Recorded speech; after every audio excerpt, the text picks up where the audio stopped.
There comes a point in every life when strength can no longer be borrowed. Advice stops helping, support fades, encouragement becomes noise, and what remains is you, alone with a reality no one else can carry for you. The Stoics understood this better than most. They knew that certain moments in life cannot be shared, explained, or softened, not because others don't care, but because growth demands solitude. Some battles require witnesses, others require silence. Modern culture teaches you to seek help immediately, to talk everything through, to never be alone with discomfort.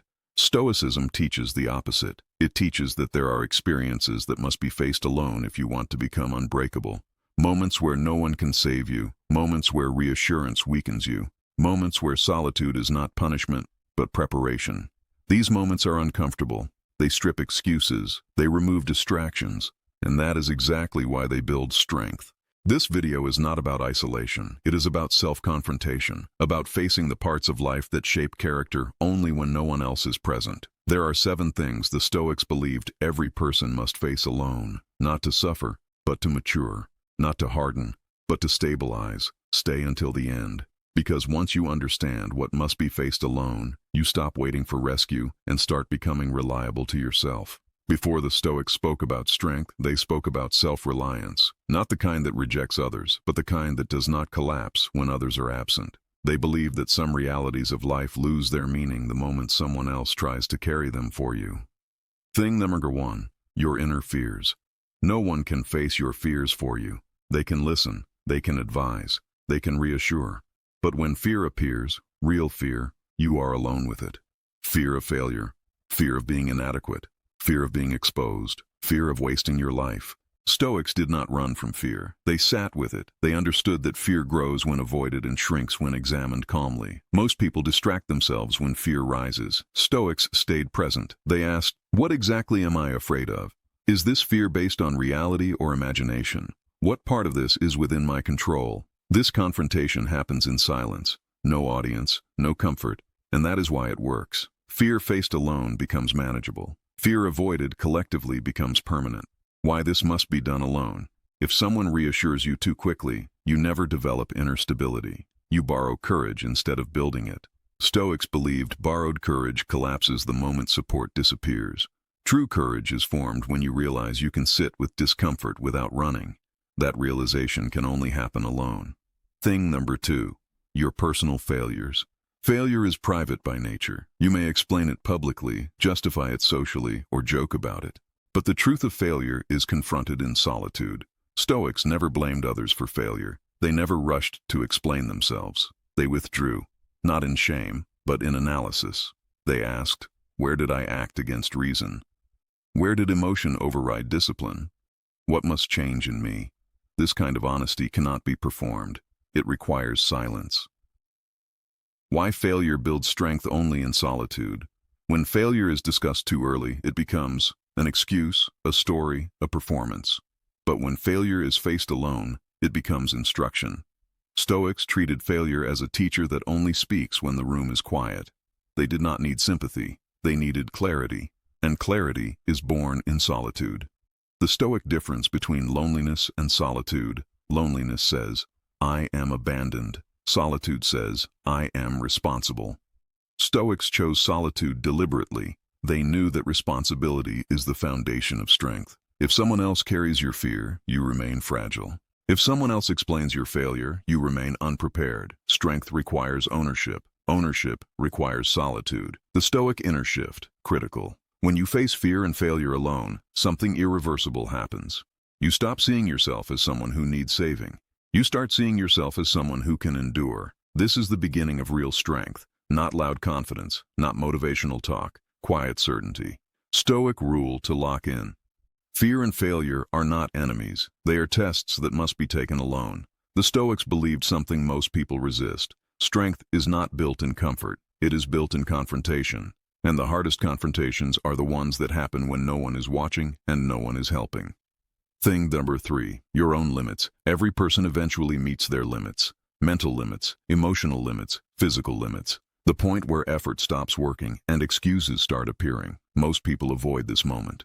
They lower standards. They blame circumstances. They seek reassurance. Stoics did none of this. They faced limits alone. not to complain, but to measure themselves honestly. They asked, "Is this truly my limit, or just the point where comfort ends?" That question can only be answered in solitude.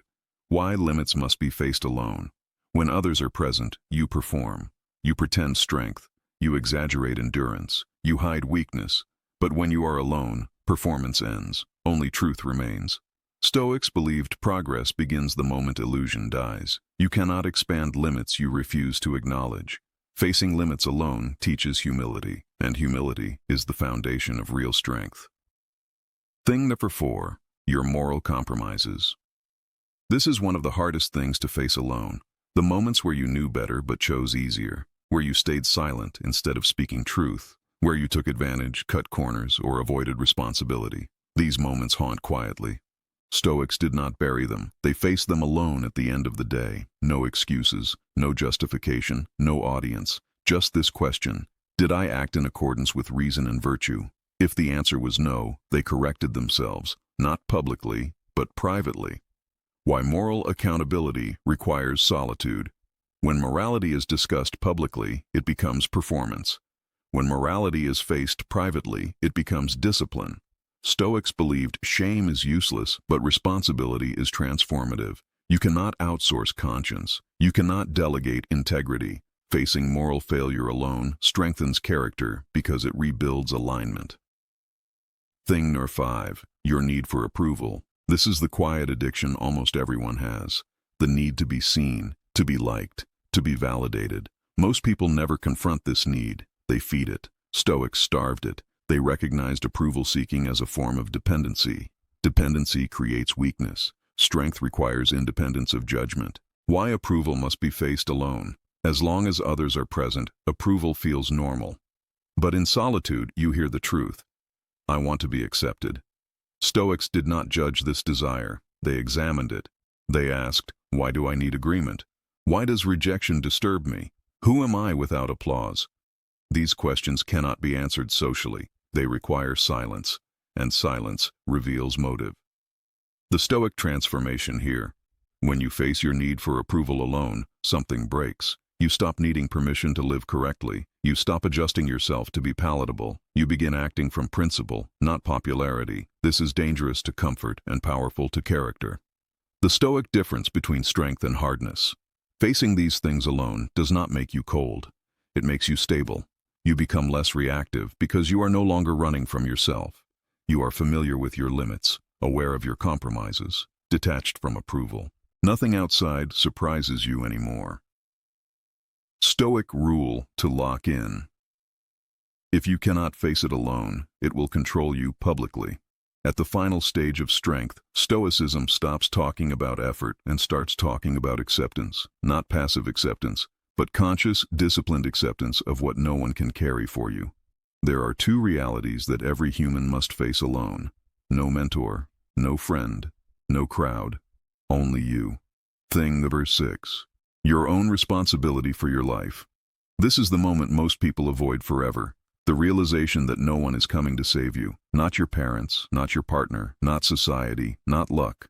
Stoics accepted this early. They understood that blaming circumstances is a way of delaying growth. When you truly face responsibility alone, you stop asking, why did this happen to me?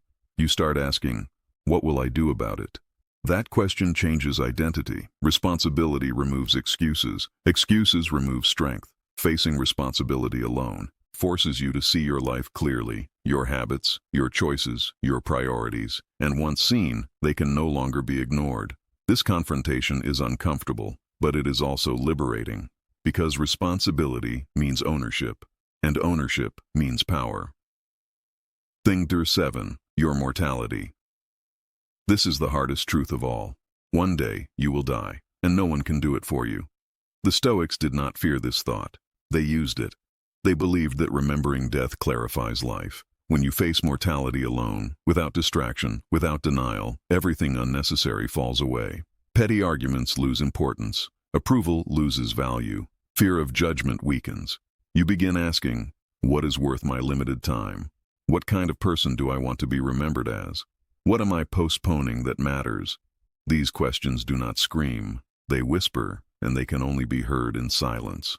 Why mortality must be faced alone. When death is discussed socially, it becomes abstract. When death is faced privately, it becomes personal, and personal truth reshapes behavior. Stoics believed that a person who has made peace with mortality cannot be intimidated, because once you accept the ultimate loss, smaller losses lose power. The final Stoic transformation, when you have faced fear, failure, limits, moral compromise, approval, seeking responsibility, mortality, something settles inside you. You stop expecting life to be fair. You stop needing life to be easy. You stop waiting for permission. You become grounded, not hardened, not bitter, grounded. This is Stoic strength. Why this strength is quiet. True strength does not announce itself. It does not seek witnesses. It does not demand recognition. It shows up as calm under pressure, discipline without applause, stability when others panic. People sense it without explanation, because it was built where no one could interfere, alone. Final Stoic rules. Lock these in. Face what frightens you without distraction. Own what fails without excuses. Measure yourself honestly in solitude. Correct your character privately. Detach from approval. Accept full responsibility. Remember mortality daily. These are not burdens. They are anchors. Final Stoic closing. You do not become strong by being surrounded. You become strong by standing alone when it matters. According to the Stoics, the person who has faced himself fully no longer fears the world, because nothing outside is more demanding than what he has already endured within.